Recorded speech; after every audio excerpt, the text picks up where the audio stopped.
Live from the Pathway Studios in Johnston proper. You are live from the Path.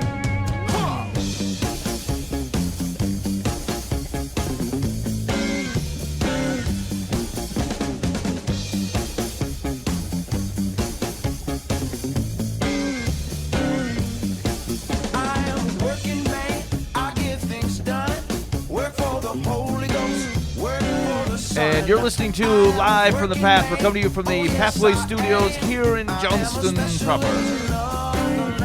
It's good to be with you here on this balmy insert day of the week evening. I hope you're... you never know when someone's going to listen to it. But balmy implies that they're listening to it in the summer. No, we just don't keep the air cool in here. We like to keep the place It could be winter. We just keep it at a crisp, like 85. Yeah. Okay, anyway, here's what we go on the show. Hey, lots of fun stuff on the show tonight. First of all, we have a legit user submission on Live from the Path. Dear Live from the Path. What was somebody remind me of the question. I have multiple friends who have been burned by the church in the past. How do I go about approaching them to like come back to church? What's that relationship look like? Mending that? How do I talk to them about church when they've been burned by the church before? Okay, good. That's a great question. Yeah. All right, awesome. And then, Buva, you had an Ask the Pastor? I do. I was reading through the end of Isaiah in my reading this week, and I kind of scrolled past Isaiah 58, where there's this language of God is speaking through Isaiah about Israel's fasting. Okay. And what they're doing and what they think he would want and what he might actually want. And they seem to be contentious. And the way that it's proposed of like what the fast is and like how they're utilizing it is very different than anything I understood before. And so my ears perked up as I heard it, and I was like, am I looking at that wrong? Is there like a prophetical thing here that I'm not getting? Is there a cultural piece that I may not be understanding because I don't know the specifics of when Isaiah was talking to Israel within the words of 58 and stuff like that? So just wanted to ask about what you guys' thoughts were regarding the seemingly different kind of fast that the Lord is calling for. Okay. All right. Awesome. We'll pick that up. I do have a question, and maybe we can just start with this. I feel, I feel like I don't care for people who name a ministry after themselves. Am I being... Name a ministry after themselves? Yes. Yeah. So, like, if you're a person who creates it's like the Ben Foost Ministries. Yeah. Ted Johnson Ministries. And I think to myself, like, why, like... I don't like it. A lot of guys do that because if they end up in a different church, they want to be able to keep the copyright to their own stuff. So they tell me. Man. But I'm like, I don't care. I don't. Yeah. You know, especially if it's a contentious separation, it's like we're going to erase all your stuff, and it's you know, like, well, stop being silly toward each other. But man. It might be bigger than that, but that's right. That's that's what I've heard because I've thought the same thing. I'm like. Why would I want? I mean, nobody cares. Yeah, why would you care? I mean, so yeah, I guess maybe, like I saw I saw recently a cause that I thought, oh wow, I think this is a great cause. This is a great thing. I'm glad the people of Jesus are in on this thing and doing this thing.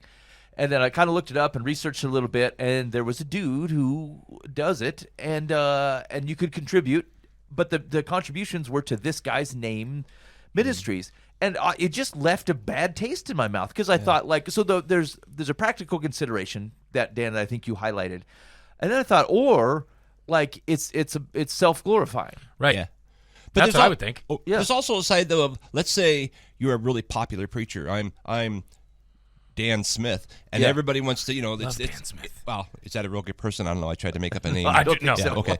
I mean, obviously they're two common names. Anyway, it's someone who everyone like has heard of. They want to like, oh yeah, I love this guy, but I don't know what church he's at. But I've heard of the name, and they're like, they can Google the name and but I think you can get around that. But I think maybe I'm being generous, thinking maybe they thought, well, if I name it after me, they'll find it quicker. That is more generous than what I was thinking. Yeah. Okay. It's the Crowder Foundation. Yeah. I don't.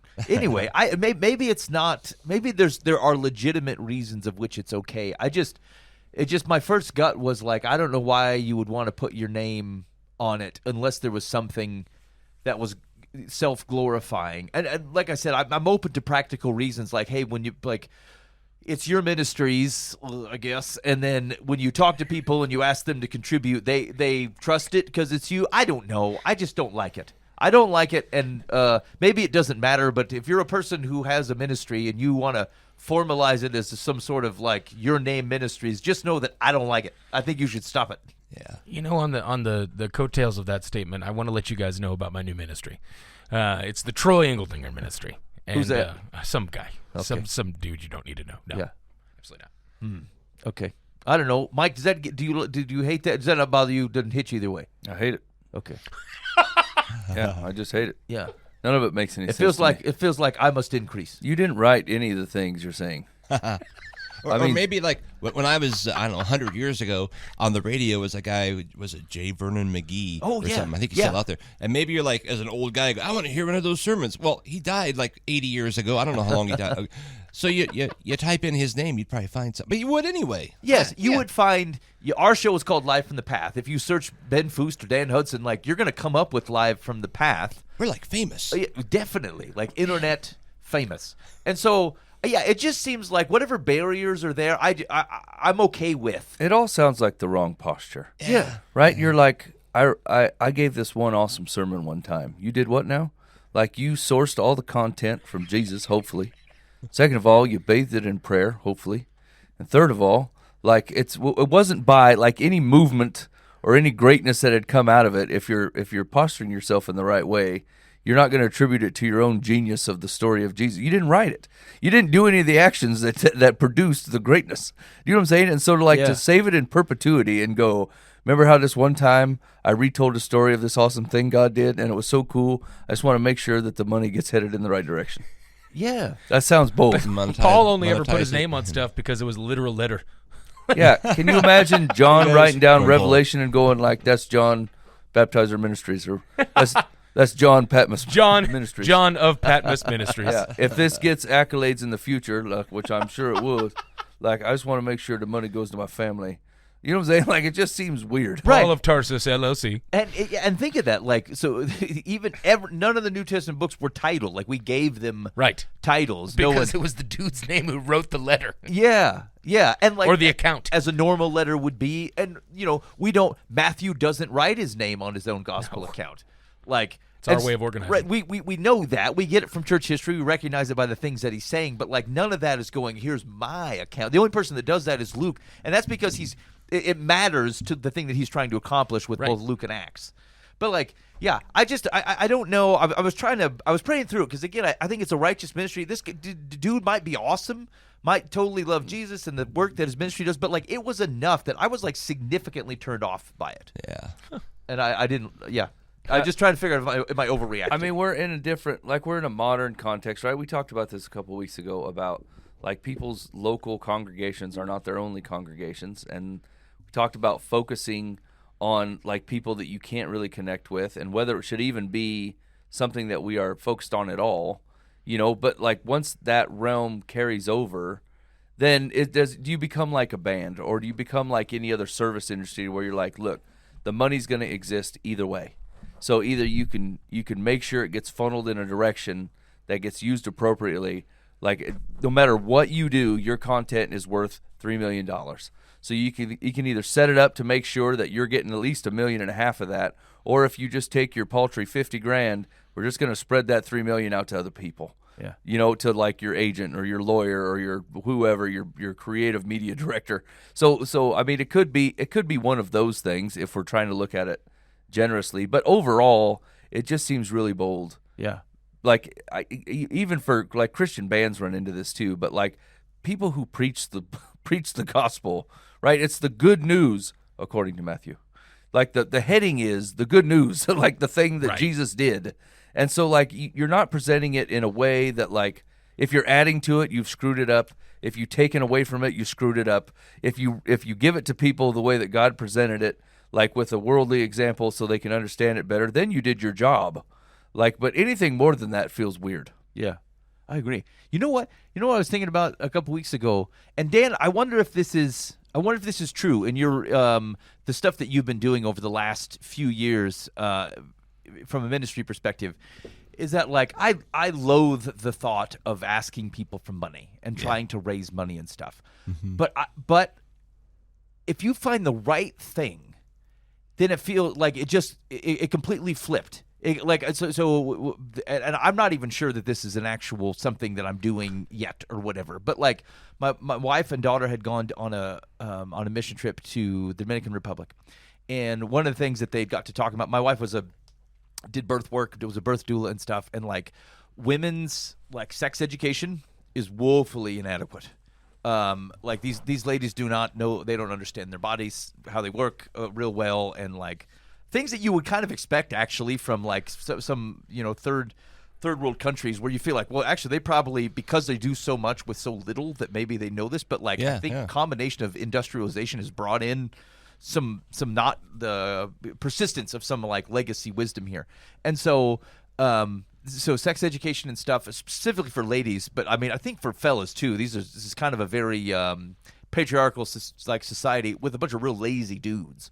But then secondly, I thought like one of the things that would be great is if you had some kind of like midwives, like local midwives who like were in the area that could go serve these ladies and give them options and provide training. And like again, this seems real odd as a fella, but like I'm very excited for this. This felt like awesome. Like it met a very clear need. It introduced people to ways of thinking about themselves properly. I feel like it's a natural path to recognizing goodness about God in that area. And like I thought to myself after my wife and I were kind of discussing things, and like I came up that midwife thing came to me. I thought, you know what, I would have no problem going and talking to people and saying this is important, and you've got money to give, and it would go to a great thing. Like I wouldn't think twice about it. And so I thought about you, Dan, is that like I think in a similar boat, but like for the stuff that you're doing, like did it feel like a switch? Like it felt like I have no problem going in and doing this type of thing. Yeah. Because we do things like here at the local church that I'm like, okay, we need money for like carpet or whatever, And I'm like, I mean, I guess we do. Yeah. We're going to do some parking lot renovations, and at some point we're going to need some money. We actually need some kitchen counter stuff. But I'm just not excited about it. But like, I go to the orphanage in Zimbabwe, and it's like these kids literally have no home. And so like last week I was in San Diego at a church saying, hey, we need money. Yeah. And it's like, I wouldn't do that, I wouldn't do that for the Dan Hudson Ministries or, stuff like that. But it is different. I have all these contacts all over the country now, raising money for a new truck because their 20-year, 30-year-old vehicle broke down, and stuff like that. And it's like, okay, that's an actual tool there that they needed. Yep. It's a different ball game when you're actually doing something more on a bigger kingdom level than like we're helping our little ministry here. I don't cautious about overcooking that as an indicator, but it does feel to me like when the thing that was a barrier to you before suddenly becomes something where you're like, nope, no problem here. I'd do it 50 times over. I'd travel to the campuses, I'd travel to the whatevers because this is important and I feel strongly about it. Like it seems like a good indication that God is going, yeah, okay, like this changed for a reason. Yeah. And there might be people, to your example, who are super passionate about local ministry things, and then they don't actually have a problem doing it because that's the thing that God kind of allowed them to not have a hesitance about. But anyway, I had never done. I couldn't think of like even when we were selling advertising for Life from the Path. I'm like, I don't know. You don't want to do this. Yeah, it's probably a mistake. Hey, Capana's coffee. Right. Maybe the ministry thing could be even more of a protection, right? Like, because if you give it to a church, churches are sometimes controlled by like elder boards and people who have separate agendas, right? And if your one agenda is to be like, hey, this is what we're going to do, right? Like it does cut out a lot of people, and there's a lot of risk in that, obviously.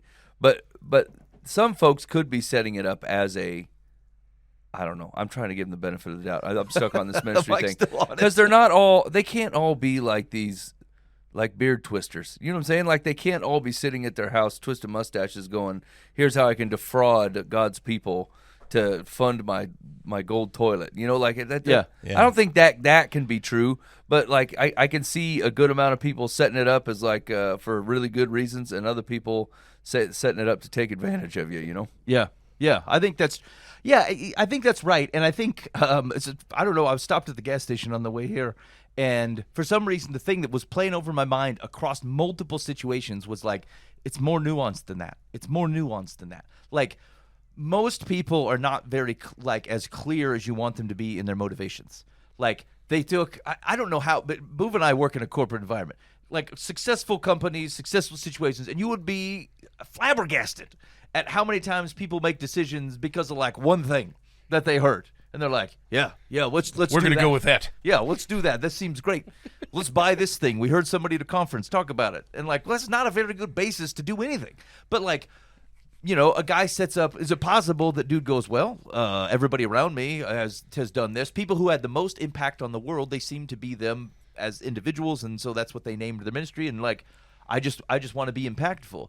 And like, they didn't even consider that there might be some dude like me who goes, I hate that, and I won't give money anymore. You self-aggrandizing boob. That's right, right. Or that it would hit someone wrong. It obviously didn't hit them wrong. So I had a guy years ago that he went to a worship conference, and like he came back and was telling me the story about how this worship leader, they're like, he just seemed to love his own music, like the show was about him, you know, and he was really disappointed about the whole thing. And I thought, I bet that guy didn't even realize that like you felt that way. You know, like he just was probably worshiping it up, and just like he maybe played a guitar solo that seemed self-indulgent. I don't know where the line is for Christianity on how much a guy can love his own guitar solo or not, but like he's like, yeah, it just felt like a show. And I'm like, well, but I mean, that dude probably felt like he was just worshiping top to tail and was giving it everything he's got, and like it was interpreted as he just loves himself, and like he wasn't there for God's work or whatever, you know? And so like I always remember that story when I think that like I got the tail of something, that I understand what's what and who a guy is and what they're doing, you know? And I'm like, I just feel like that guy went home, and like if he had found out that you felt that way about his performance, he would be like devastated.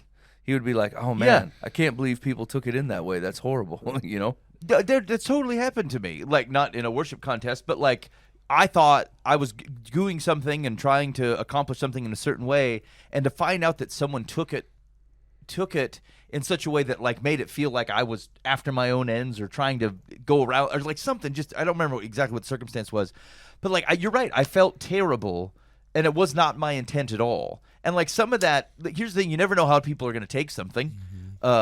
And that, again, you may not have put 50 thoughts into it. You may have put 3, and the thing that I'm offended about was thought 86, and so it didn't even occur to you. And so anyway, there's a grace in that. There's a grace in recognizing that the fallibility is to presume that people had the worst motivation that you can think of to make the decision that they made. Sometimes that's the case. It actually isn't very often. Most of the time, they've done something out of blindness or ignorance, not out of like evil intent. It's just been my experience, I guess. Actually, that worship thing you came up with, like you mentioned, it was interesting. There was a question that someone asked the lead singer of Ren Collective, and they basically said, "Do you have any advice for a worship pastor?" Kind of getting into being a worship pastor. And I thought what he said was interesting, and it's relevant to kind of the thing you were talking about. He said, "The longer I do this, the less I feel like I understand what it is I'm doing as a worship leader. What a mystery it is that we engage with the belief that God meets us inside the vocal expression of our longings. What a bizarre thing to believe that any human is really leading that, which should bring us to a place of astonishment and humility rather than grasping for attention. I actually don't have any problem with the idea of performing and enjoying the spotlight. I just think it doesn't belong in the context of worship.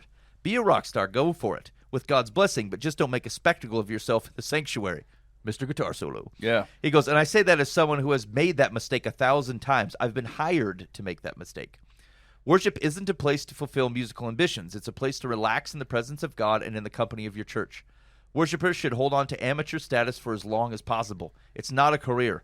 We've made it one somehow, but that's like setting up merch tables in the temple. It's at best a confusing compromise. If you want a career in music, play shows. That's what I do. I play shows, and I'm transparent about that. Sure, I bring my spirituality into those shows. They are worshipful at times, but it's not a worship service. You can tell because you bought a ticket. Worship is free and inclusive. On a practical level, here's some tips that make a Sunday morning go more smoothly and allow you to be maximally helpful in your role. 1, learn the words. Singing to a monitor isn't leading. It's karaoke. You need to be free to look around. Which leads to my next point. Keep your eyes open. Your job and eventually your skill is one of reading the room. Impossible with your eyes closed. This isn't your time of worship. It's your time to facilitate others. Stay tuned into your role as facilitator. The waiter doesn't sit down and feast at the restaurant. It's about curating someone else's experience. Concisely explain why the song you're singing might matter to the congregation. Give them an entry point. Think of saying something that fits over 4 bars of music. That'll stop it into turning into a boring mini sermon. Righteous. Project confidence. A mic stand is way too skinny to hide behind. Have a game plan. Script anything that might need to be scripted. Spontaneity is not spirituality. More often, it's just laziness. Respect the stage you're on. If you have a script, you may want to deviate from time to time, but it's not the same as just going where the Spirit leads you, which is just Christianese for being unprepared. This is not an exhaustive list by any means, but they are trustworthy guidelines. The last thing I'll say is this. Your value isn't tied up in this. God loves you at 100% capacity off the platform. He doesn't love you for your abilities or for your usefulness or for your holiness. He just loves you. So relax and enjoy it. It's fun to play music. Well, okay. That's solid. Yeah, it was solid. It was great. I thought it was great advice. So, like, does that not apply completely to Steve, whatever ministries? Like, if you want to be a motivational speaker, you should be that.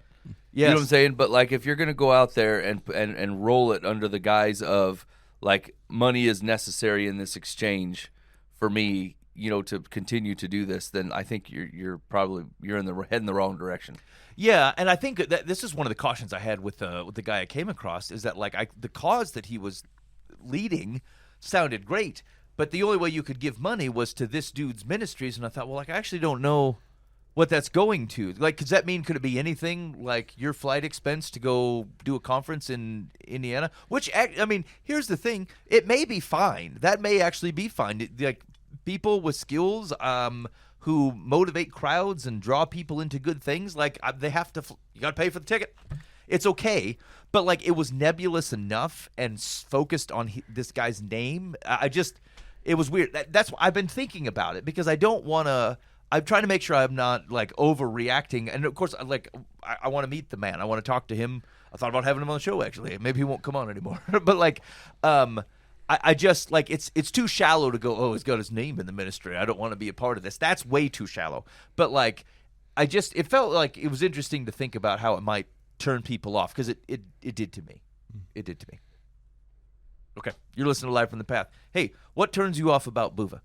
515-517-0085. You can call or text. If it's sometimes the way that he draws faces on his hand and talks it like a hand puppet, if that turns you off, you should mention that.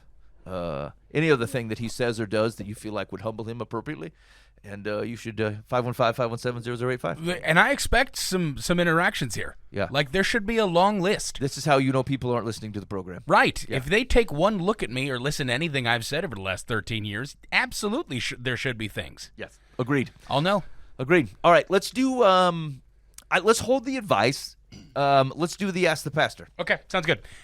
So Isaiah 58 is 14 verses. Do you want me just to read the small section, or you want me to read the whole chapter? No, yeah, better take the whole chapter. All right. Isaiah 58. Cry aloud, do not hold back. Lift up your voice like a trumpet. Declare to my people their transgression, to the house of Jacob their sins. Yet they seek me daily and delight to know my ways, as if they are a nation that did righteousness and did not forsake the judgment of their God. They ask of me righteous judgments. They delight to draw near to God. Why have we fasted and you see it not? Why have we humbled ourselves and you take no knowledge of it? Behold, in the day of your fast you seek your own pleasure, and oppress all your workers. Behold, you fast only to quarrel and to fight, and to hit with a wicked fist. Fasting like yours this day will not make your voice to be heard on high. Is such the fast that I choose, a day for a person to humble himself? Is it to bow down his head like a reed, and to spread sackcloth and ashes under him? Will you call this a fast, and a day acceptable to the Lord? Is not this the fast that I choose, to loose the bonds of wickedness, to undo the straps of the yoke, to let the oppressed go free, and to break every yoke? Is it not to share your bread with the hungry, and bring the homeless poor into your house? When you see the naked, to cover him, and not to hide yourself from your own flesh. Then shall your light break forth like the dawn, and your healing shall spring up speedily. Your righteousness shall go before you. The glory of the Lord shall be your rear guard. Then you shall call, and the Lord will answer. You shall cry, and he will say, Here I am. If you take away the yoke from your midst, the pointing of the finger and speaking wickedness, if you pour yourself out for the hungry and satisfy the desire of the afflicted, then shall your light rise in the darkness and your gloom be as the noonday. And the Lord will guide you continually and satisfy your desire in scorched places and make your bones strong. And you shall be like a watered garden, like a spring of water, whose waters do not fail. And your ancient ruins shall be rebuilt. You shall raise up the foundations of many generations. You shall be called the repairer of the breach, the restorer of streets to dwell in. If you turn back your foot from the Sabbath, from doing your pleasure on my holy day, and call the Sabbath a delight, and the holy day of the Lord honorable, if you honor it, not going your own ways, or seeking your own pleasure, or taking idly, then you shall take delight in the Lord, and I will make you ride on the heights of the earth. I will feed you with the heritage of Jacob your father, for the mouth of the Lord has spoken. I love that. Yeah. It's refreshing. Every time where you hear God say, "This is what I want," Right. Yeah. like what a gift, man! What a real like refreshment to listen to that. Okay, Yeah. And so as I was reading through this, and I think I stopped it. So I first read it, and then I listened to it later on in the day, because sometimes when I'm driving around, I like to listen to the stuff that I might have read earlier in the day, just to kind of hear it as well, I guess.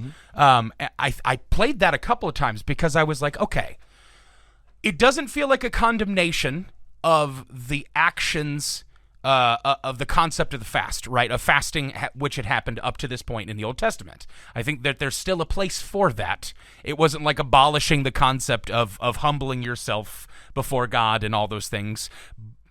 I recognize that there was more to it from the perspective of these are words to a rebellious Israel, right? Like of the heart of how they're doing things and their reaction to God when he may not do things that they're expecting. But it just I didn't know how to reconcile with that fully from the perspective of like, does that mean that like is fasting also the feeding the homeless and the stuff like that? Like I didn't know how to take in both things. Is probably the best way to put it. You want to start, Dan? Sure. I first of all, I would caution you to not make this just a different list. Oh, Right. I'm fasting by. I'm going to feed the homeless and clothe the Yep, poor. right. Because as we do that, Right. Oh, now I know I'm fasting this way. Okay, although that's not a bad list. Right. Yep. But I think that's his whole point is going from the fake, what am I trying to say? Mailing it in, doing the stuff, and it all looks right, but my heart's wrong. You mentioned heart. That was a good key word there. Right. I don't really. I mean, I kind of believe what I'm doing, but whatever. I'm still cheating people. I'm not. I'm living like a pagan. Yeah. And trying to look like I got my Jesus T-shirt on, and he's like, yeah, go ahead and like actually be a God person. Like live how I want you to live, as part of your sacrifice and fast. Like I'm fasting. Okay, great. I'm holding things back from myself, but I'm also engaged in the life that God has called His people Right. to be engaged in. Right. Because we can do the same thing. Like I've seen, people check off their list of I prayed this and I've done that and I give my tithe and I've done whatever. I'm wearing the church name T-shirt and I'm out and I'm feeding a homeless person. But I cheated my taxes and beat my wife and nothing whatever, changed. all the stuff. Yeah. Right. There's no specific person in mind when I say that. I'm just trying to make a generic list. Yeah, Cheat on your taxes. Beat your wife. You know who I'm talking to. Sweet Moses. But I'm just saying, he's like, no, just be in our context, really follow Jesus. Yeah. I don't care how many times you're fasting. If you're not even following me, you haven't repented. You haven't Right. given your life to me. Right. Don't quit faking it. Quit faking it. Yeah. That's what I. And it was interesting to hear that there's expectations that Israel has of God after they've done these fasts. Like, Lord, we did these fasts and you're Yeah. not speaking to us. You owe us Yeah, now. right, exactly. I mean, like we did our part. We did our part. Yes, exactly. Yeah. We did our part. Where no, are we you didn't. kind of thing. Yeah. And I know that Jesus deals with fasting too, and like the concept of making it a very outward expression and oh how holy am I in the streets kind of stuff. I didn't know if that was going on also here as well. Because I know obviously there's many years between when Isaiah's prophecies are and when Jesus is around, right? Yeah. But like, is it the same kind of thing? Well, how many times have you heard a non-Christian say, "Well, I prayed, now I'm mad at God because He didn't answer"? It's like, well, you're not even a Christian. Right. Yeah. I mean, like, Right, yeah, I get what you're there's saying. Yeah. nothing in your life that says I'm a Jesus person. Why are you expecting him? Like, well, how about you get yourself right first? Yeah. And then we'll go back to the prayer. Well, and yeah, let and God in work the, on this. in context here, so Isaiah, 30 through 45 is God, one, breaking down the fact that Israel keeps running to Egypt and running to other powers for their strength because they can't beat whatever battles are going on around them. Same with there's this beautiful depiction. And I say beautiful because it just gets me fired up, like almost end of Job style fired up, where God just literally, and it really is, it's such a shaming of like, who do you think you are that you create idols from your own hands and then you bow to them and worship and you expect them to have power when I stand behind you and actually am power and I actually am the one who holds the snow, like very much Job and Job stuff, like I hold the snow. I know where I drew the lines where the ocean stops, yet you have the hubris to make something from wood and then call it your God. And it's like, after those, then we've got this Israel that I don't know if it's because it's timing wise or however Isaiah was laid out to be chapter 1 to chapter 66, but like then you've got now where Israel is crying out to God saying, where are you at in our affliction, and where are you at as our God, the God that gave us all these promises through Abraham, Isaac, and Jacob, and now we sit here being like tossed aside on all ends, and we fasted still, and you're still not here, kind of thing. Yeah. And it was just holding all of that was interesting. So I think a key consideration is like this is not the only place of which something like that comes up. Right. So like this is very much smells like Hosea when it says, I desire mercy, not sacrifice. Mm-hmm. So like, and Jesus references the same thing when we misunderstand the Sabbath. The Pharisees misunderstand the Sabbath. Yep. And even think of Peter talking about your prayers being blocked because of how you're interacting with your spouse. Right. Yeah. So it's a common scriptural theme then that like God has given us these.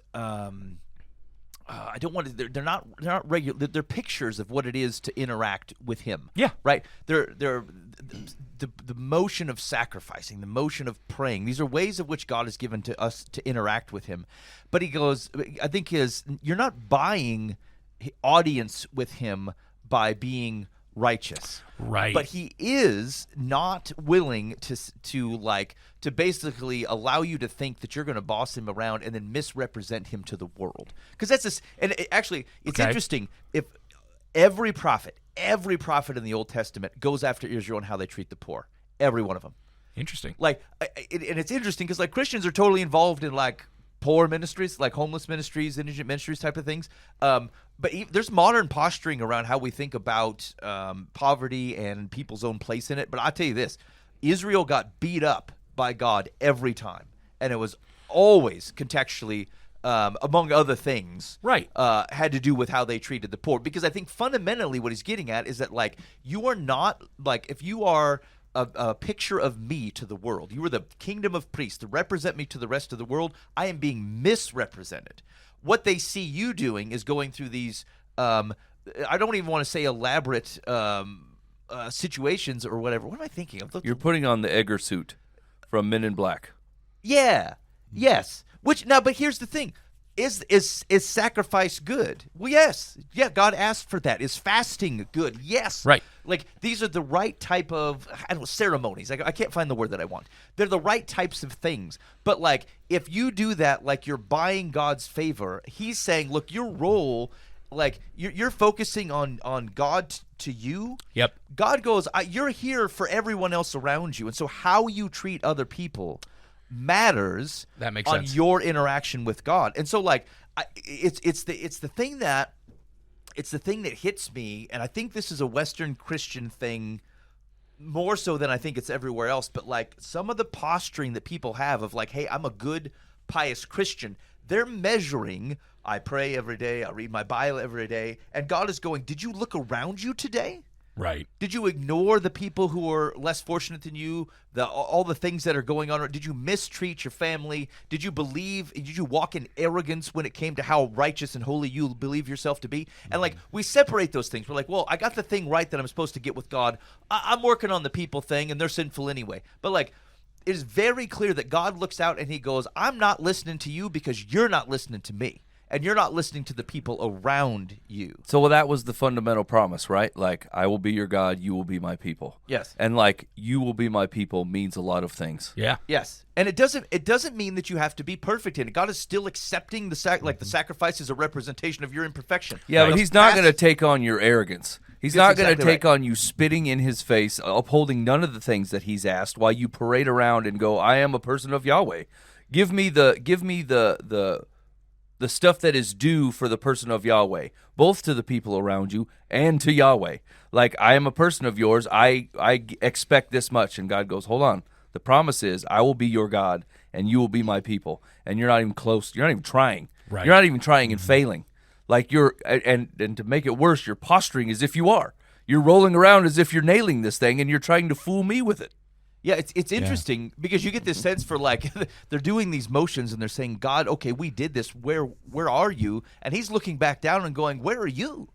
Like, I have no people here. right. Like, what are you Right. guys You were doing? made to carry my name. Yes. And again, like this is like we start to back away from this type of thing because we get worried that it feels like works-based righteousness. But like, I want you to separate to a certain, I don't even like how I'm going to say this, but like, we get so salvation focused that we forget what it looks like to live in the work that God has provided for us. And what he's saying is that like, if part of the way that the world understands me is they see me in the things that you are doing, bless your fallibilities, and like your advertisement to the world is that I suck. Yeah, and we're salvation focused because we're me focused, right? You know what I'm saying? Like, we're worried about me and Where do I and end up? And so like, God has given a path to cover your screw ups, right? And you continue to go, well, what about this screw up, right? So then once again, you're just back focused on yourself. And second of all, and then you try to hold God to account as if he is the one that's mistaken, as he sees past the fact that like, you're not even trying to take the path to repentance that he offered you. You just want to roll around and be like, I am a child of Yahweh. Give me the things I am due, O Lord. Yeah. Yeah, and it's not even it's not largely there are like tangible tasks here, but like it's how you're positioning.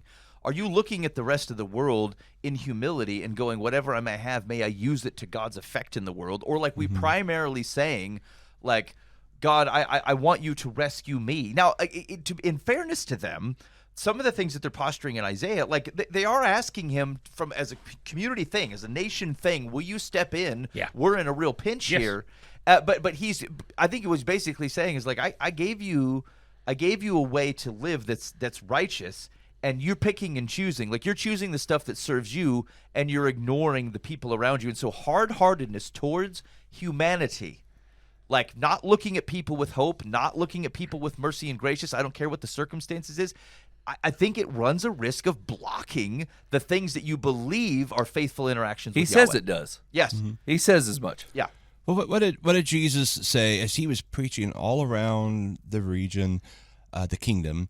What was his invitation all the time, over and over again? Follow me, follow me, follow me. Right? I mean, well, I think we have a whole segment of the church who thinks "follow me" means to say, "Yeah, I believe in him," while we're sitting back eating grapes and really not engaging in anything. Yeah.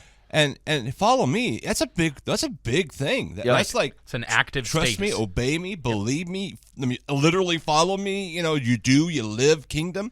Yep. And that's what he's saying. I want you engaged in the kingdom. I don't want you just saying, yeah, I did that prayer, I did that fast, now you owe me. But you know, it's not a dollars and cents exchange. Right. I fast, you give. It's like, no, I am because all, we're I'm giving you still all in of the me. deficit. I've died to you. If it was a dollar and cents exchange, we'd still be in the hole, right? There's nothing we're going to offer that's going to get us up to square. I didn't eat for 2 days. Come on. Yeah, right. Aren't we set right yet? I realize that you salvationed the whole world, but still, I feel like I offered up this fast, and then I told everybody I did the fast, and then I did all the things that you'd asked me to, but like you didn't. Like I think it's the reason it keeps landing back on an arrogance thing for me, because like you're literally trying to fool the Creator God into something that's not true. Like, you can easily fool boobs around you that says, "Hey, I am the people of Yahweh. These are the things I'm doing. Look at my actions. And God goes, I don't know you. I don't even know you. I thought of that. That's when we had this conversation. I thought of the same thing where in that interaction with Jesus, they're going to say, Lord, Lord, and you say, I did not know you. The posturing of a relationship that wasn't there, and it wasn't because they weren't going around doing the things that a public might go, oh, well, that person must be religious. Look at him say, Lord, Lord. Look at him He has stand 3 on the street tassels. corner. Look at him. He's got the tassels. This is what I'm saying. And so, like, yeah, that's devastating. That picture in Scripture is devastating. But I think it's the same picture. Is the hey, I fasted, I put the sackcloth on, I did all the prayers, and I honored, like they're honoring of the Sabbath, and like that was doing it for their own benefit, right? And it's like, oh, like the outside world would tell you that you are religious, but they wouldn't say that God is good based upon your religiousness. And so that's focused on you again. And so again, your life is a story about God to other people, even in your fallibilities, because it's a story about God's goodness and his rescue for your fallibilities. But like what most people would take away from seeing this type of behavior is like, oh, well, they're super Christian. Okay, great. yeah, that's a good man right there. Yeah. Yes. Not, yeah. So That's a good God. yes. And this should be convicting in a way that recognizes, like, where we just have such a hard time. And I think even here I want to have some grace for it, because I think it's difficult. It's difficult. Like, we're finding, oh man, I finally got my own holy stuff down. I'm praying like I'm supposed to. I'm reading the scriptures. And by the time you got all that done, you didn't see another face. You were focused on your own personal stuff. And because you're just trying to keep your own ship in order, and like God is constantly, he's got the bigger angle than this, and he's like, you have to love people the way I do, and you have to see them the way I do, and you have to be gracious to them like I am, And you need my help to do it. yeah. You can't pull this off on your own. Right. Yeah. We're concentrating on the scorecard, and God's saying, can we just go out and golf? Yes. Let's do it. Let's Yes. hit the links, man. I For covered all the you golfers salvation out there. already. right. And Haven't you heard the cross is enough? We joke about that, but that's so flippin' true, man. Like, any big repentant moment in my life, that is exactly the exchange. It has been this whole time where I'm like leading up to this point where I'm like, all right, fine, I'm giving up this thing that I've been holding on to for forever. And like, I know that there's freedom on the other side of this, and it's yours. Like, you are the only one who can do this. I'm not strong enough. I can't do it. And like, I get like sick to my stomach thinking about like, I can't let this go. Like, this is something I'm holding on to for so long. And the second I do, the Lord didn't make me like put my nose in the muck. He was just like, all right, good. I'm glad you're past that. Now, open your frickin' eyes and see what I've been see what you've been missing this entire time, as you've been stuck in the stuff that you've been running from me from, when I've been sitting here with my hand held out to you this entire time going, look, son, like, this is what I have for you. Come on and abide in me and know real freedom and real life. Yeah, Right. yes. Because No, all the I got promises this. he made were actually true. Like, and he did make them. Right. Right? Like, he makes all kinds of promises in the Old Testament. All kinds of promises Constantly. to all the Israelites. Like, and they are grandiose. And they are all encompassing. And he's like, I will do this, and I will do this, and I will do this. Everything that they're asking for, he did promise them. Yep. But like, it's all based on the one promise, which is, I will be your God, and you will be my people. Right. And like, we don't show up to the meeting. We're like, God owes me all these promises because it done come out of his mouth. And like, it's contingent upon the one. It does work that way, right? He says, I will be the God in this relationship. You will be the people. And I got all of the God angles covered. I just need you to show up. Yeah. It's funny, and he's so good that like in every one of those promises, if there is a downside to not doing it, he takes that on. like he's the one who goes, all right, well, I'll be the one to take this curse because I know you're not good enough to do it without me. All right. What an awesome. Yeah, Pastor. it was really cool to read through that, and I think it was exactly what I needed to hear. Like, it was weird how my scripture reading has literally like perfectly lined up with some stuff that I needed to hear over the last couple weeks, because I started reading every day, reading my Bible for the first time in my life, maybe 6 months ago now. Mike, you probably remember close to that. Sounds right. And like, I think I've missed a day, and I don't say that for my own glory. Like, it's not that hard to read 5 chapters a day, so like, stop, just you do it. Yeah. But like, it's so weird that I just arbitrarily chose one, or what I thought was arbitrary, chose one scripture to start with, and I just started from there and haven't stopped since. And it's like lined up so perfectly with like a psalm I need to hear that I didn't know I needed to hear. I've read Psalm 22 every day for like 3 weeks straight when I originally started reading a psalm a day thinking I was going to move my way through the 150. And then the Lord was like, no, we're going to camp out here for a bit. We're going to spend some time in 22.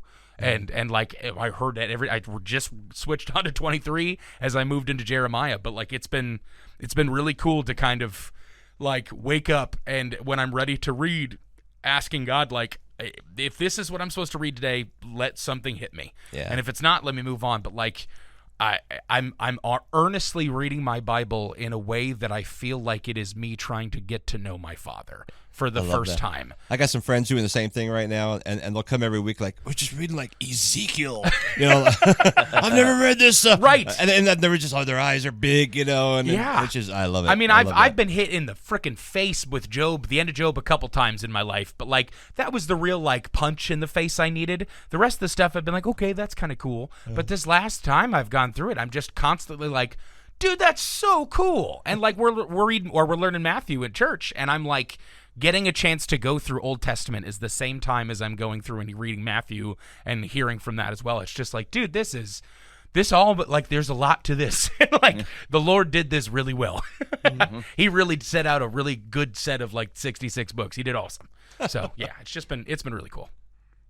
All right, you're listening live from the Path. That was Ask the Pastor. Hey, maybe you've got a question that you would like us to tackle. You can hit us up on the old Bob Eisenlower live from the Path complaint line. It's 515-517-0085. That's questions for the pastor and Boova's known fallibilities or just guesses. You think, I'm pretty sure he probably has the following shortcomings. That would be okay as well. I don't use toenail clippers. How do you get after it? I like with my hands. Oh. You rip off your toenails? I do. Oh. My wife hates it. Yes. So do I. Yeah, agreed. Okay. Well, that'll get you started on the things that you can tell that are my shortcomings. That's one of them. Like, boy, I can't look at you without thinking about it, to be honest. I'm going to look it down. Probably a good idea, actually. I'm going to dream about that tonight. I'm sorry about that. I don't know. I don't know if I started it one day and never went back. I just rarely use toenail clippers. Or growl, or? Don't answer that. You don't have to answer that. I don't want it. I don't need it. I'm going to imagine it appropriately. I do not need to fill out the picture. Okay. All right. 515-517-0085. Okay, let's do some advice, but let's start with the submitted question to Live from the Path. I got it. Okay. Random question, but I've recently started listening to your podcast. It's hilarious, and I really like Boova. He's great. Like, awesome. Nope. No, sorry. That'll sound right. It's hilarious, and I really like the advice part. Okay. However, I have a request for the advice part. I have multiple friends who have had bad experiences in church and are no longer church goers. How do I go about getting them back in the church? People have been hurt by the church. Yeah. They no longer show up. What do we have to say to somebody but wants to bring them back in? Yeah, so I guess the first thing I would say is I would maybe shift your goal a little bit. It will happen. It will eventually happen.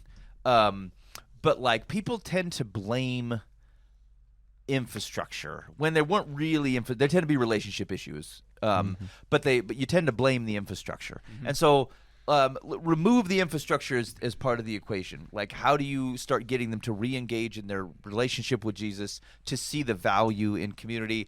I think you can do that personally, to the extent that they're your friends. Like, start, and maybe you're doing this anyway. You're having people over for dinner and whatever, and then like invite them to say, "Hey, I'm working through a study, or was gonna read through Ezekiel. Any chance you want to join me? You want to meet for coffee? You want to come over and have dinner with our family on Thursday night?" Like, it's okay for your front door to be the front door to God's community, and that's how I want you to think about church. The goal isn't to get them into the building. The goal is to help heal from things that they are generally like landed in different areas, which may or may not have been accurate. It's not likely the whole church offended them, to be honest. And it may be that God let them down and they just can't bring themselves to say it, or that a particular set of relationships or leadership in the church got burned in them serving, or whatever it is. And so let's take some of that stuff out of the equation, because like when you're feeling when your relationship with God is feeling right, and you're starting to trust Christians around you again, then you're better equipped to deal with the fallibilities of humans acting as a church, just holistically, and some of the complications that come from that. And so I think that would be the place to start is don't feel like there's a need to make sure their body is in a specific place on a Sunday morning. They will get there, and they should get there. I think it's valuable to be part of a local church community and necessary. But like, I don't feel like you're on a clock for them.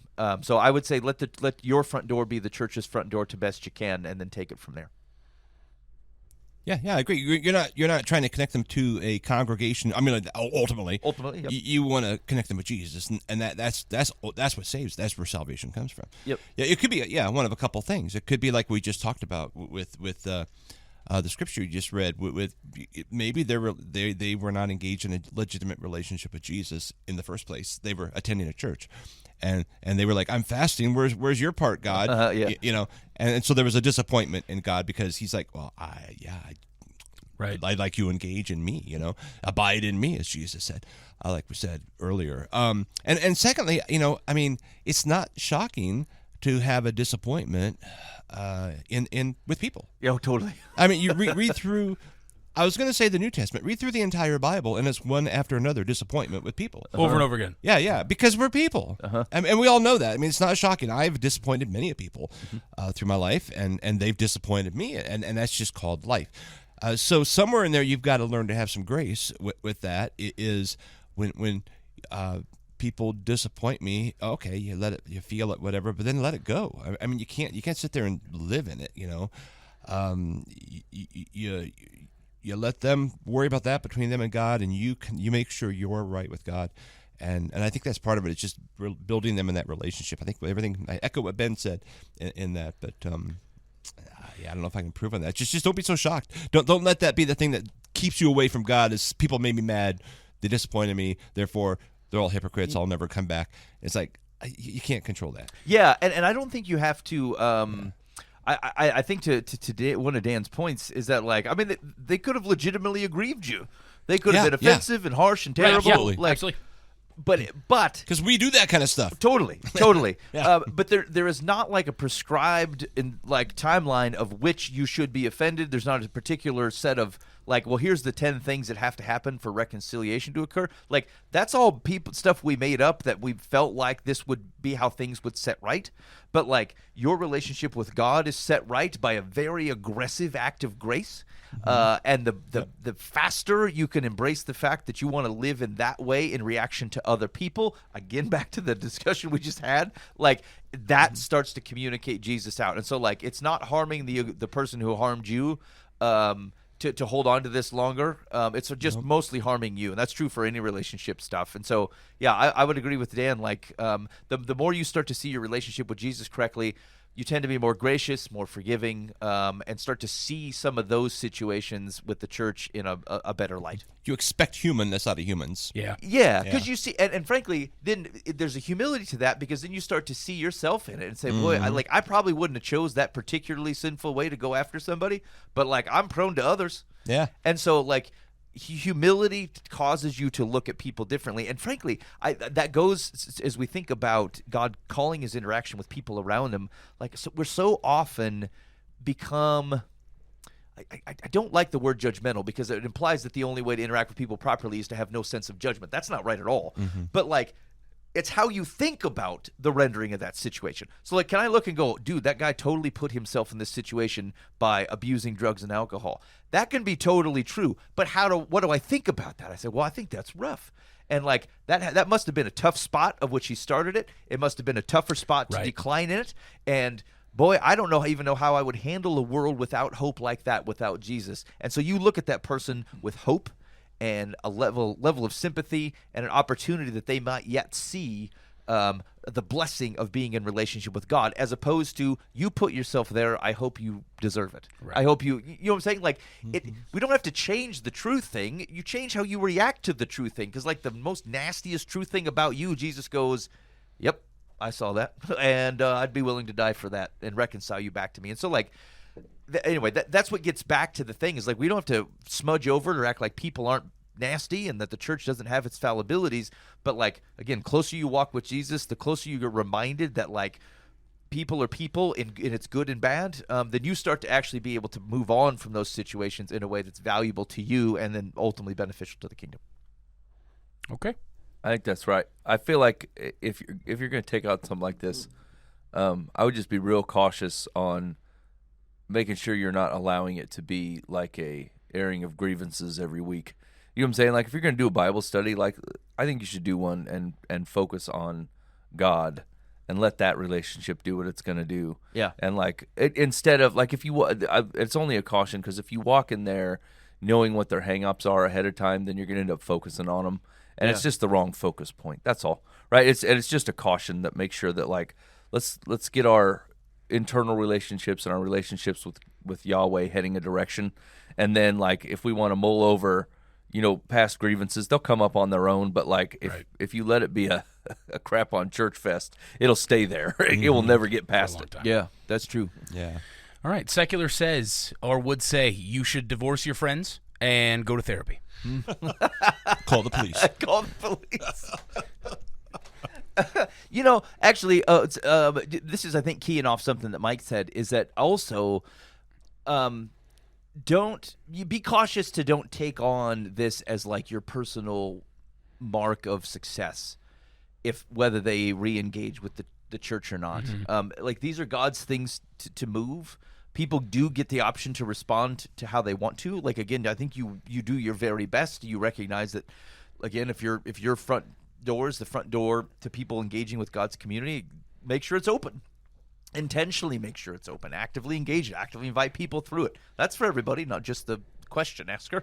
But be cautious that like you don't want to follow a roller coaster of oh, okay, I feel better about the church. Like, oh, I'm falling away from it. Like that can tear you up.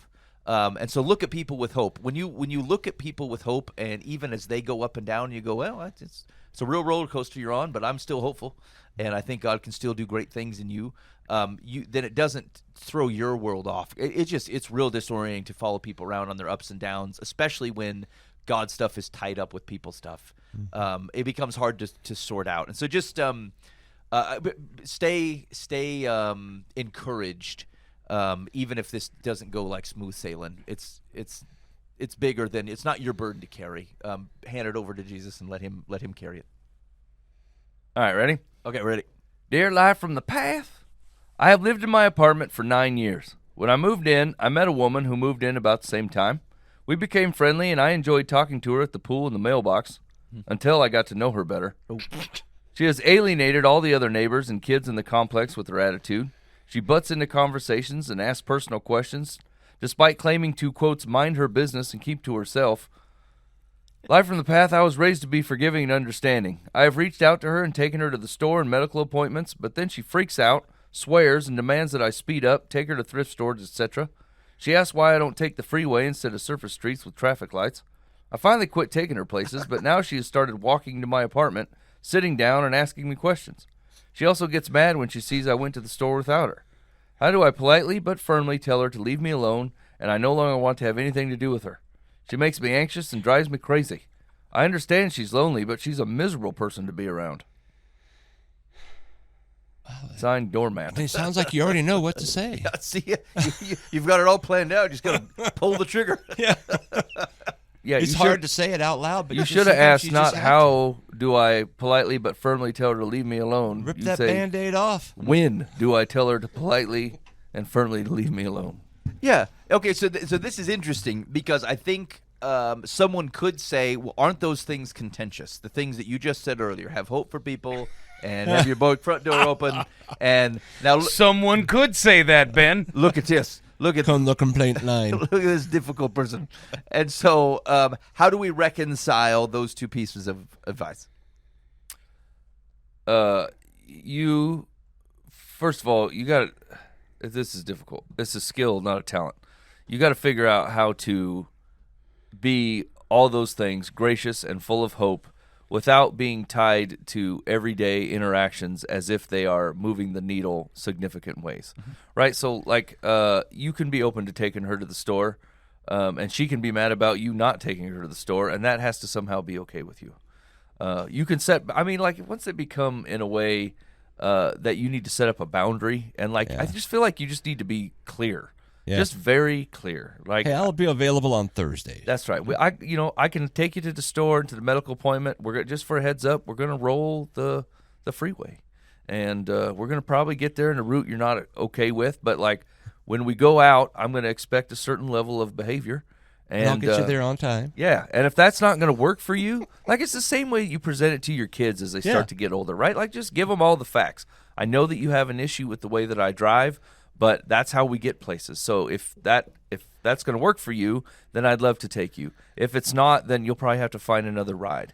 Like you just download the Uber. continually keep putting things in their court, right? Like the decision is yours. These are all the conditions, and condition sounds harsh, but like these are all the ways in which I would love to be able to help you. These are the things that are going to stop that from working. Yeah. Now let me know if that works for you or not.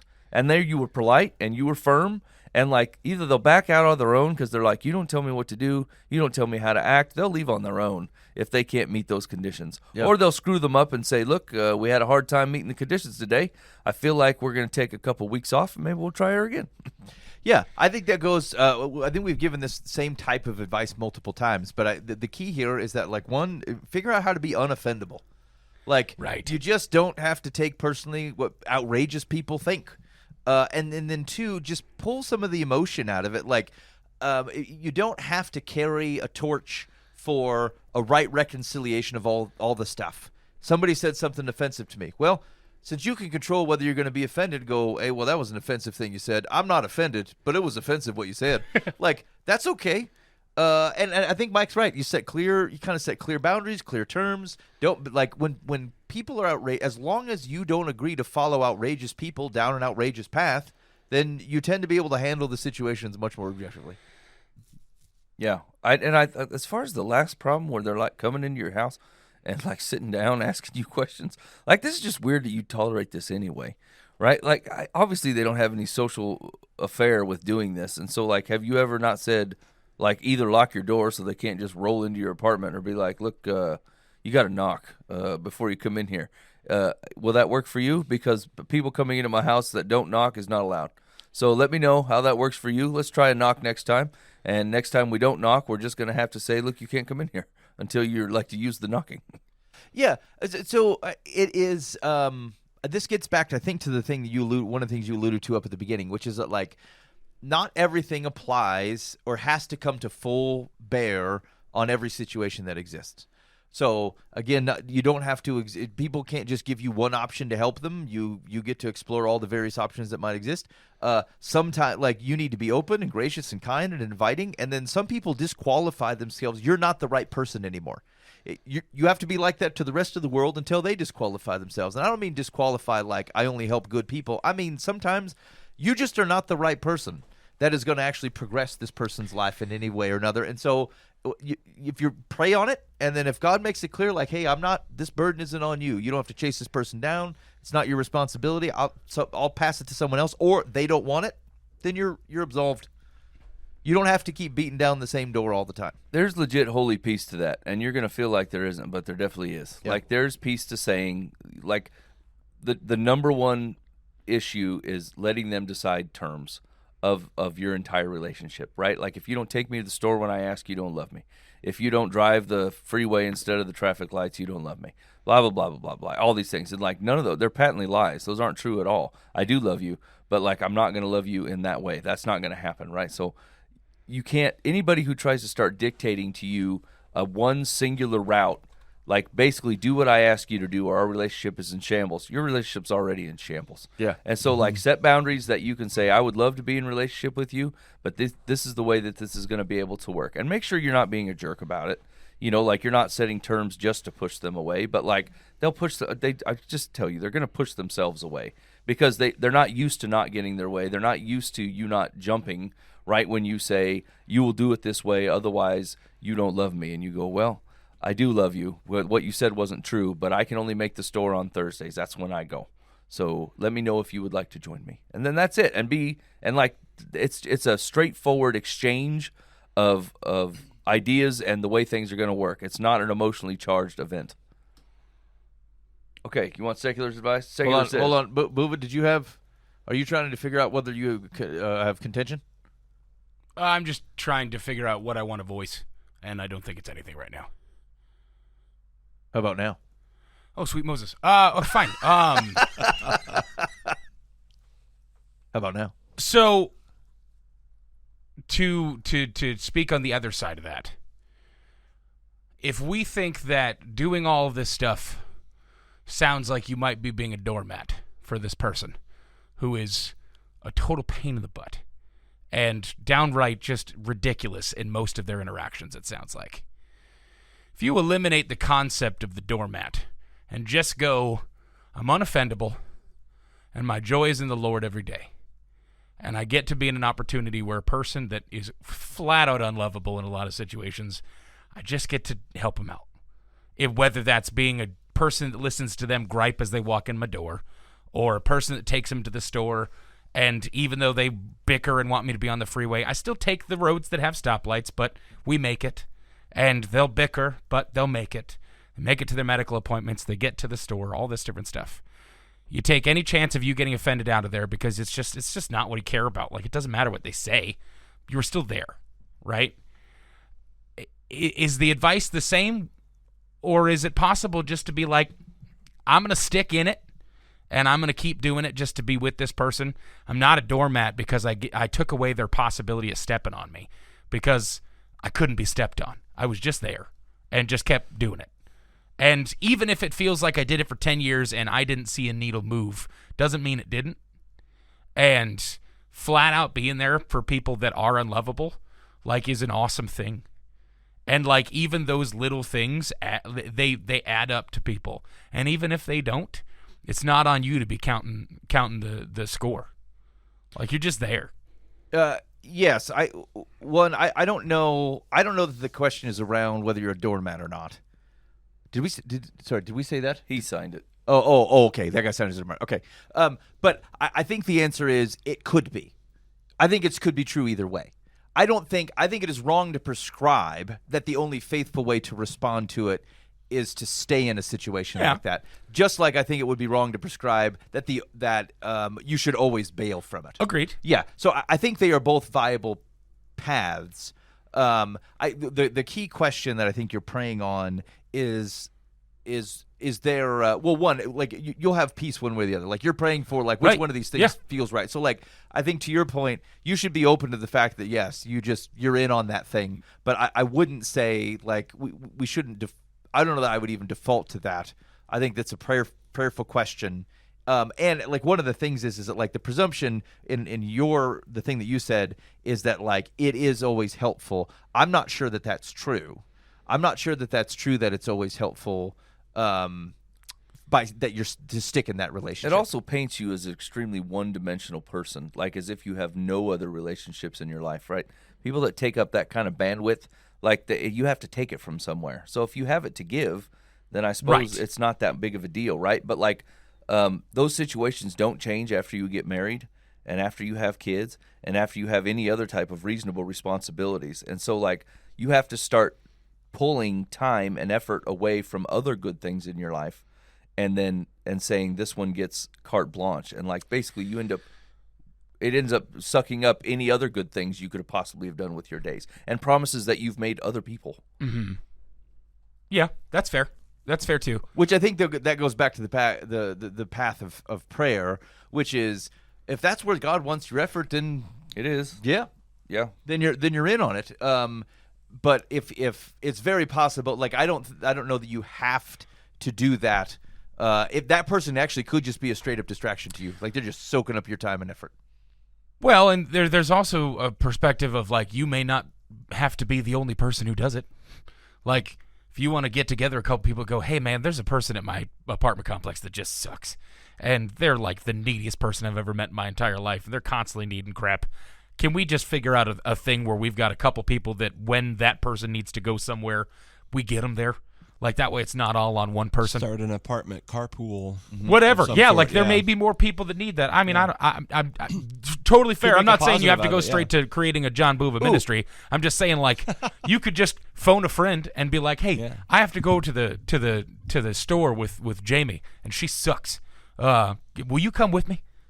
Yeah, I do think so. I think this is like have to pray on this type of thing because like it also is not true that God looks at the world and goes, there is no consequence, earthly consequence to the things that people do. If you let your friggin' oxen go tear up someone's field, then you got to pay for it, right? And so God does not look, my people are ungracious because there's a crabby lady in her apartment who bites people on the way to the doctor's office, and like she needs to get there, and so you go and get bit because she has to get there. Like it's okay to say to someone, look, you can't ride in here if you're going to bite people. Yeah. It's not wrong. It's not unfaithful. It's not unloving. That's not right. Like there's I can't find the right word I want, so I'm going to say probably the worst connotation one, but like coddling in situations like that is not necessarily equitable to love. Because the truth of the matter is, like in its harshest terms, she could walk to the store. It's going to take her 6 hours.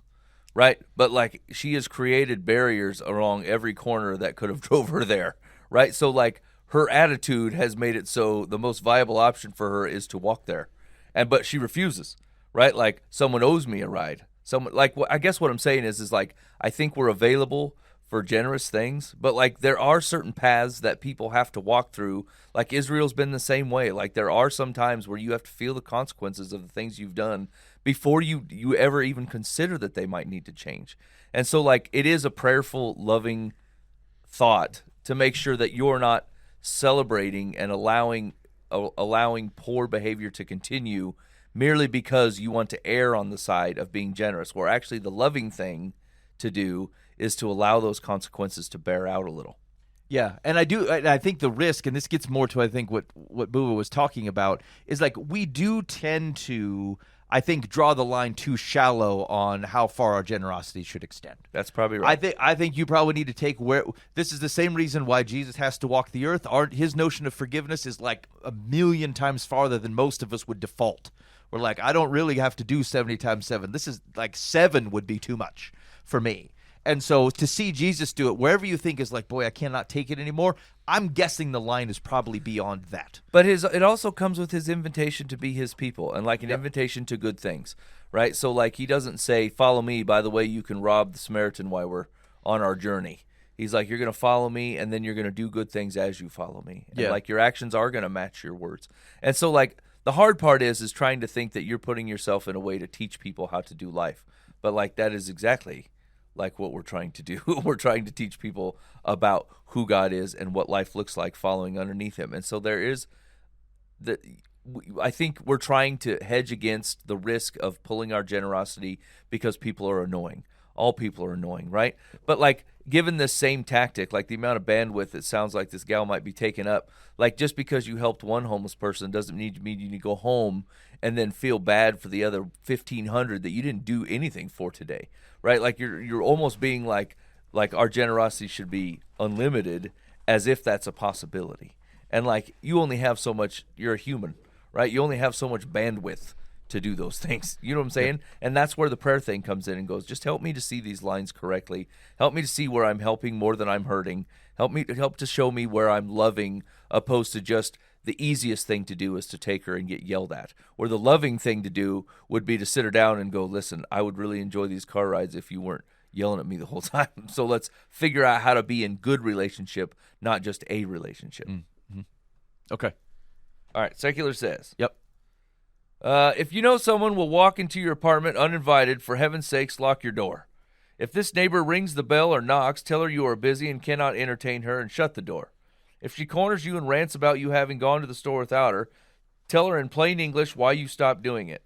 That said, I think it would be more hurtful than helpful to point out the other reasons she has made herself a social pariah. Yeah, I don't know. I don't know if I buy that.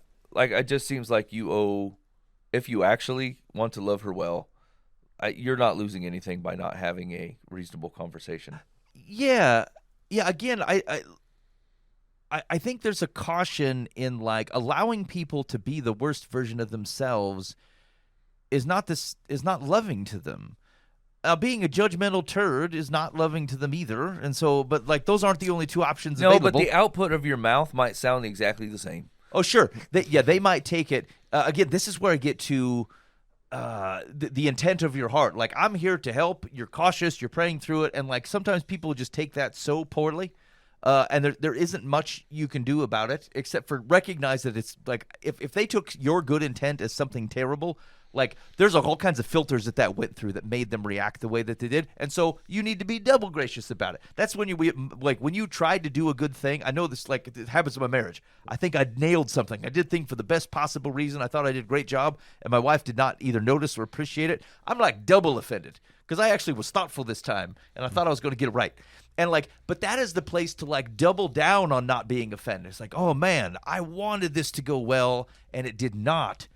How could I have said this differently? Right? You're saying, like, if you can take the offense out of it, and look at this person graciously and go, even that was met with animosity, I'm doubling down on the prayer and on the, trying not to be offended in this type of thing. But there's a notion, and I think this is uncomfortable.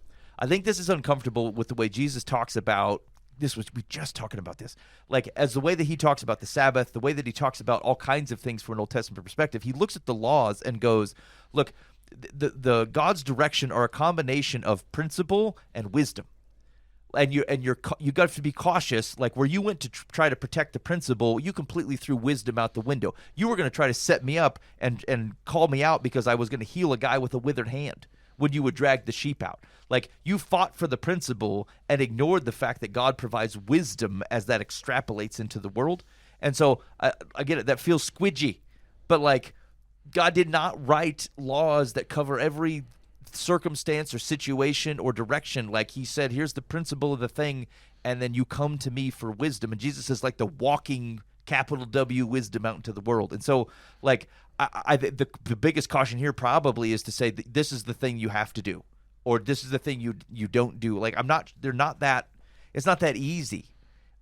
Because the people's situations are different, the circumstances that you're walking in are different, and so you need to pray for wisdom. That's what you're praying for. Lord, this is the thing. I think I got a rough guide, but like, the lines are blurry to me. Can you give me wisdom in here? That's totally a righteous thing to pray on. Yeah.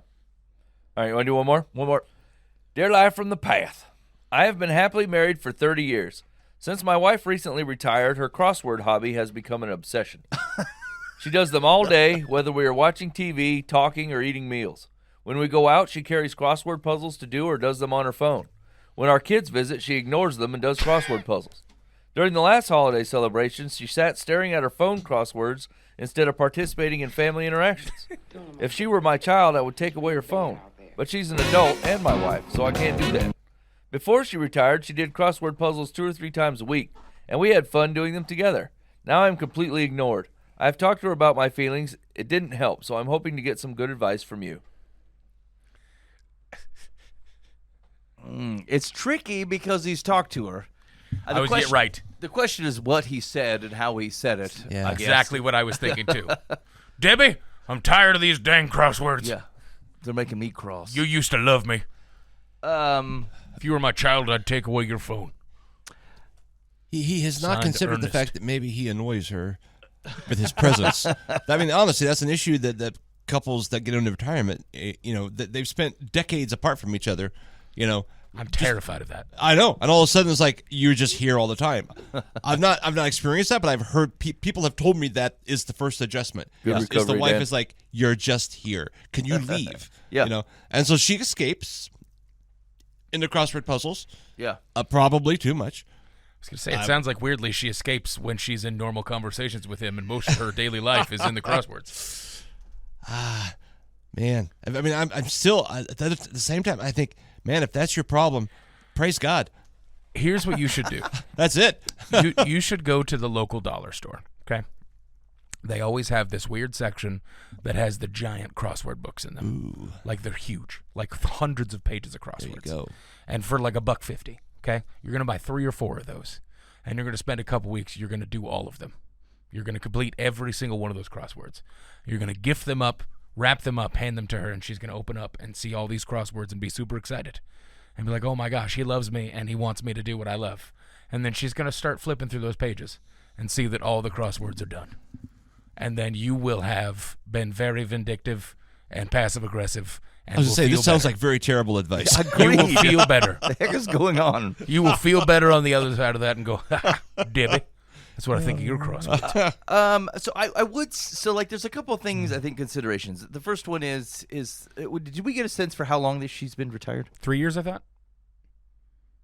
It doesn't say. Oh, I thought you said 3 years ago. Okay. She did retire. I mean, it could be that like she's just getting used to it. If there was she used to like to do crosswords, and now like she's got all the time in the world. I'm gonna tell you this. Every once in a while, my wife goes out of town. It's very rare. I'm generally out of town. She stays home. Every once in a while, like every 3 or 4 years, she might go out of town, and I binge cereal. There's never good cereal in my house. And when I mean good cereal, I mean the good sugary cereal you used to eat as a kid or whatever. Yeah. That's never at my place. We get these bland-looking cereals that we picked up at the Trader Joe. It's not good. And so, I mean, the moment she's out the door, I'm out to heading to the store and buying the crappiest, junkiest cereal, and I eat it like a mad fiend. I'm swimming in it. I'm dumping it on my head. I'm taking selfies with it. It's fantastic. Okay? Because there's a freedom in there. I feel like I've not been able to live fully. And here's the thing. About 3 days later, I'm like, I'm glad my wife takes better care of me than I take care of myself. I feel like crap. I should not have eaten 3 boxes of cereal. Cookie Crisp is not to be taken in for 4 meals in a row. And so I learned my lesson, and then I no longer do that. But like in those first 3 days, it feels so good and so righteous to have indulged in something that I don't really get to do fully. And so I submit to you that depending on how long this has been, it's very possible that she just does not know what to do with her freedom, and so is over cranking on these crosswords. Yeah. The second thing, though, is that like there has to be something more compelling. She's got the she's myopic on these crosswords, and so are you telling me there's nothing that will take her away from this kind of thing? Did you offer up to, hey, maybe we should do some dance lessons? Hey, there's a movie happening in the park. Like, there've got to be some things that pull her head up from what she's doing and start to re-engage her in the rest of the world. And, like, it is not your burden like you stink as a husband if you don't do this, but it is you helping her from looking so myopically at the world by putting some effort in trying to drag her out of it. And so that would be my recommendation is woo her away from the crosswords. I mean, it's still pretty rough that her kids can't even do it. Yeah. Like, the kids show up and she's still on the crosswords. Now, let me ask this. Is it possible that she has terrible kids because Yes. she's actually not a good person? Yeah. I think it's likely. Yeah. So that could be. Not just possible. I stayed last weekend with a couple, an older couple. He's 90, she's 76. Sweet Moses. Yeah. Dan. And Wait, why do you say it like that? Why? How dare you take advantage of the old people? Yeah, how did that come about? Hey, I just need a place to stay. Let me find a couple of raisins I went to hang San out Diego with. to speak at their church, and they said you can stay at our house There instead are of people getting a in hotel. San Diego over the age of 32? What? That's crazy to me. Okay, go ahead. I'm sorry, Dan. Tell your old people story. Anyway, she had a stroke a few years ago. Oh. And the doctor said, and she's fine now, but she has some memory lapses once in a while. Everything else is fine. But the doctor said, keep your mind busy. And so Yeah. she has a board. Like, every time I saw her, every time she sat down, she grabbed a board, put it up, and was physically playing a hand solitaire. Oh, yeah. Yeah. And she never stopped. And she would have conversation while she was doing it, and she was engaged. But because she was just trying to keep her mind active and her hands and her everything. And I thought, okay. I mean, yeah. So maybe there's a physical thing. Maybe it's like she wants to hold off dementia. Maybe. That's an Trying to interesting shape her angle. mind- Is keep that her like mind sharp. because like at the day when you go to retire, like Yeah. there is a finality that like I've moved into a stage of life Yeah. of which certain things start to occur. And it's an end like stage. if you're worried about that oncoming, like keeping your mind engaged. That's what they say. Keeping it. Yeah. Okay. I could see that. And so maybe she. I think just that's needs what help. she's doing. She just went a little overboard. Yeah. But Yeah. That's let her even that out a little bit. I wonder if Secular thinks she's staving off dementia. I feel like he's crossed my over mind. exaggerating. that she's not in it all the time. Yeah. You think he's sexually deprived? Yeah. And he blames the crosswords. Well, mostly because he sounds Well, at least like attention deprived. Yeah. But I wonder if, like, she's actually, it's happening 2 or 3 times a day, but it's when he's at his most excited. And so he's like, she's ignoring me. But maybe she don't want to do anything to do with him because he stinks. He's got bad breath. Yeah. all and he's day. ungrateful. She does them all day, whether we are watching TV, talking, or eating meals. Like, it sounds like he needs to go away. Like, he needs to get out of the house some and like you wouldn't notice. Yeah, he's there all day too. Yeah, Staring at her. Yeah, he's Get out of my space. doing some kind of surveillance. If at I all do this times. crossword, he'll leave. Oh yeah, yeah. And it hasn't worked yet. It is interesting, like the burden of which, like you retire and you're not working and your kids are out of the house, and it almost feels like you're getting to, hey, entertain me. Yeah. Like what? Yeah, exactly. No. I bet she. Go pick up my socks. She's an introverted person who recharges by herself. Yep. And because he is around all the time, she is just constantly drained, and then like has no recharge time. He needs to try going. He needs away. a hobby. Yeah. I bet. Yeah. And here's the thing: that kind of guy, if he was working his whole career, you didn't notice it because he got his like extrovert, loving the people time when he was out, and now he's at home. Yeah, I agree. Take the burden off some of your wife. I think actually all the things. Put all the things in the boat. It's okay to woo her. It's okay. I don't know if you're not getting the attention you want from her. That's fine. You give her some introduced space. that angle. That wasn't in here. I think it's totally true. Okay. Yeah. Secular says, talk to your wife again. Tell her you no longer are willing to be ignored while she indulges in her obsession with crossword puzzles. Yeah. Be aggressive. What she's doing is unfair to you and the family. Suggest the two of you consult a licensed marriage and family therapist. There it is. If she refuses, schedule some sessions for yourself. From what you have described, your marriage is in trouble and your wife is using her crossword No, it's puzzles not. to escape from the real world. Oh, come on. Can you imagine being that therapist? Yeah. She never stops doing crossword puzzles. Stop it. I've told her it hurts my feelings. Who's And put on she's the not Bob there for when I'm Newhart? feeling frisky.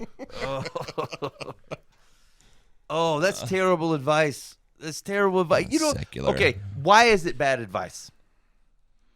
It went extreme pretty quick. it was all to the way to the floor. Yeah. I mean, it was. It did. That escalated. Because you're probably not a world-class communicator, and you probably didn't do the best job ever of letting her know that your needs while also considering her needs as a person.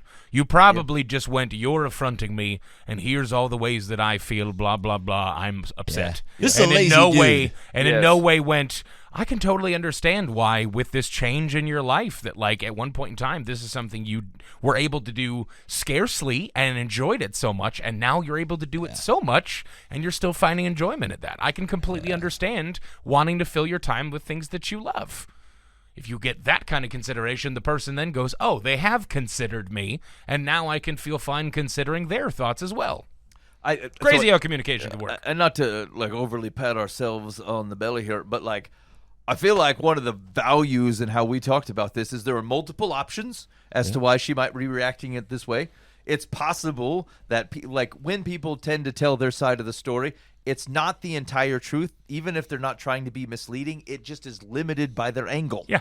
And tainted by some of their presumptions that exist in there. And so like it's not nefarious, it's just how people act. Yeah. And so recognizing that, you don't start with your marriage is in trouble. We're like, well, how do we get actually the right lay of the land? Let's start there. And then let's presume to a conversation we started the show with is that things are always more nuanced than what you think. Once you start presuming people's motivations and then acting on those motivations, they do become self-fulfilling. You start seeing everything through that lens. You start reacting in that way. You're going to end up divorced in 5 years, not because you should be, but because you made a presumption and didn't handle it well. And that's just the path that you decided to get on and then hook her on it and drag her down the rain. Yep. And so, yeah, that's terrible advice. And if you've been married this long, how many like paradigm shifts have you gone through in your marriage? Right. Like you dated at one point in time, and then that switched, and your expectations were probably different from each other's when you became engaged. Same as when you became married. Same as when you first had kids. Same as when your kids became teenagers. There's so many different like shifts in your life you've had to navigate to be able to be bickering about crossword puzzles in your 60s or whatever, right? Like, part of this communication is being emotionally intelligent enough to know, hey, babe, I know something. Our lives are about to shift. You're about to retire. We're about to be so close to each other at all times. What kind of expectations do you have? What do you think our day-to-day is going to look like? And doesn't she would care. have said, I can't stand you, so I think I'm going to be doing crossword puzzles all day, every day. And he might have been, I think I'm looking forward to the time we're going to spend together, Yeah. even if it's just watching TV and having dinner, being close to each other. That and then would've- sharing those expectations. It's crazy how you can get on the same page before the friggin' shift happens. Well, yeah, that would have been a game changer if he would have said, "Hey, why are you doing all these crosswords all the time? And then provided us the answer. What did she say? And Right, she had yes. the freedom to answer honestly Right. without feeling like being belittled. Yes, Well, exactly. that's stupid. Yeah, no, I'm not. I'm We'll put not on some berating soup. you for making a choice. I'm trying to understand the choice that you've made. Yeah. Yeah. Ben, why did you eat all that cereal while I was blame gone? him. Right? Is there this weird FOMO that you have where you feel Yes. like you're being held back Yes. and not allowed to enjoy yourself all the time? I'm a grown man. I just want to eat cereal. I every just once want in to a eat while without cereal because it harassment. makes me feel blah, or I like this Free. about it. Blah blah blah blah. I'm This like man is lazy. Can we Yeah. work into our normal day to day that Ben gets a freedom choice every once in a That's while, right. where it's like, hey babe, I hate the Trader Joe's granola. Every once in a while, is it okay if I get the little I'm pack gonna Fruit live Loops? like a wild bronco when I'm gonna eat just cereal. Just let me be me.